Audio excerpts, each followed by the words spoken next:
আমাদের বাঙালিদের একটা আদ্যোপান্ত ভুল ধারণা মাছের কালিয়া নাকি বাঙালিদের রেসিপি। তা কিন্তু একদমই ঠিক না। কাশ্মীর থেকে কন্যাকুমারী, দিল্লি থেকে হায়দ্রাবাদ, লখনৌ, বিহার সব জায়গাতেই কিন্তু বিভিন্ন ধরনের মাছের কালিয়া খাওয়ার রেওয়াজ আছে। মাছের কালিয়া বানানোর জন্য মিঠা জলের পাকা মাছ ব্যবহার করতে পারেন। বেশি ওজনের রুই, কাতলা, চিতল মাছ কালিয়ার জন্য ব্যবহার হয়ে থাকে। আমি বানিয়েছি কাতলা মাছ দিয়ে মাছের কালিয়া। তো প্রথমে মাছের গায়ে ভালো করে নুন হলুদ মাখিয়ে কড়াইয়ে সর্ষের তেল দিয়ে মাছগুলোকে ভেজে তুলে নিতে হবে ভালো করে। মাছগুলো লাল লাল করে ভাজি। পেটির এই পিসটা নিয়ে আমি মজা শুরু করেছি। কত তেল বেরোচ্ছে, এই পিসটা খেতে আমার দারুণ লাগে। মাছগুলো আমার ভাজা হয়ে গেছে সবটা।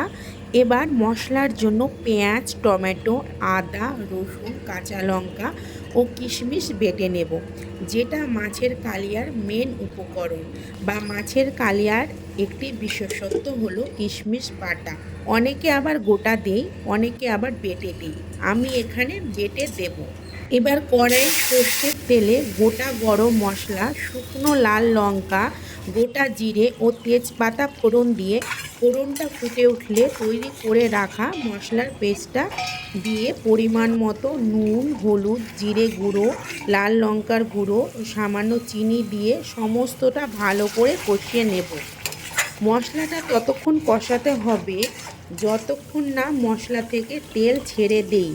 এরপর মশলার তেল ছেড়ে দিলে কষানো মশলার মধ্যে পরিমাণ মতো জল দিয়ে দেব।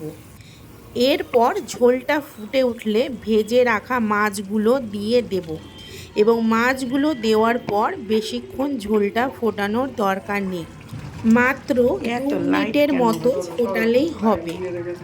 এরপর সবশেষে গরম মশলা ছড়িয়ে দেব এবং দেব কিছুটা পরিমাণ ঘি। মাছের কালিয়ায় ঘি দিলে একটা আলাদাই টেস্ট আসে। এরপর সমস্ত কিছু ভালো করে মিশিয়ে দিয়ে হালকা আঁচে ফুটিয়ে দেব। তাহলেই রান্না একেবারে রেডি আমাদের মাছের কালিয়া। আর রেসিপিটা কেমন লাগলো কমেন্ট বক্সে একটা কমেন্ট করে জানাবেন। ভিডিওটি ভালো লাগলে লাইক করে দেবেন, আর পেজে নতুন হলে পেজটি প্লিজ ফলো করে দেবেন। সবাই খুব ভালো থাকবেন। ধন্যবাদ সবাই।